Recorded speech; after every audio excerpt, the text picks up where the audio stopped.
ਹਾਂ ਕਰਨੀ ਉਹਦੀ ਚੂੰ ਆਣੀ ਨਹੀਂ, ਉਹ ਇੰਨੀ ਜੀ ਵਿਚਾਰੇ ਦੀ ਚੂਚੇ ਦੀ ਜਾਨ ਹੈ। ਤੁਸੀਂ ਉੱਤੇ ਮਾਸ਼ਾਅੱਲਾ ਵਜ਼ਨ ਪਾਇਆ, ਉਹਨੇ ਕਿਤੋਂ ਚੂੰ ਚਾਹ ਕਰਨੀ ਹੈ? ਕੋਈ ਗੱਲ ਹੈ ਯਾਰ। ਛੱਡ ਦੇ ਮੈਂ ਚਲੋ ਜੀ ਮੈਨੂੰ ਮਾਫ ਕਰ ਦਿਓ, ਮੈਂ ਤੁਹਾਨੂੰ ਪੁੱਛ ਲਿਆ, ਮੈਨੂੰ ਮਾਫੀ ਦੇ ਦਿਓ। ਮੈਨੂੰ ਮਾਫੀ ਕਰ ਦਿਓ ਕਿ ਮੈਂ ਤੁਹਾਡੇ ਨਾਲ ਯਾਰਾਨਾ ਪਾਇਆ।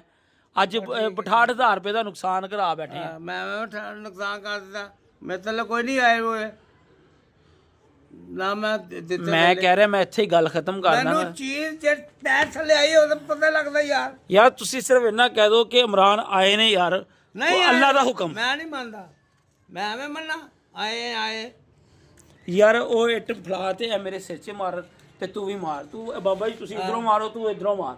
ਨਹੀਂ ਮੈਂ ਅੱਬੂ ਆਂਦੇ ਅੱਬੂ ਨਾਲ ਗੱਲ ਉਹ ਯਾਰ ਅੱਬੂ ਨੂੰ ਐਵੇਂ ਤੂੰ ਕਰਨੀ ਹੈ? ਗੱਲ ਥੋੜੀ ਹੁੰਦੀ ਯਾਰ, ਮੈਂ ਕੱਲ ਲੈ ਕੇ ਆਇਆ। ਤੂੰ ਯਾਰ ਕਰ ਅੱਬੂ ਨਾਲ ਗੱਲ ਕਰ ਯਾਰ ਜਾ। ਅੱਬੂ ਤੇਰੇ ਕੀ ਕਹਿ ਰਿਹਾ? ਪੌੜੀ ਰੱਖਣ ਦਾ ਤੁੱਕ ਕਿਸੇ ਜੇ ਪੌੜੀਆਂ 'ਚ ਕੱਲ ਹੀ ਤੁੱਕ ਰੱਖੇ।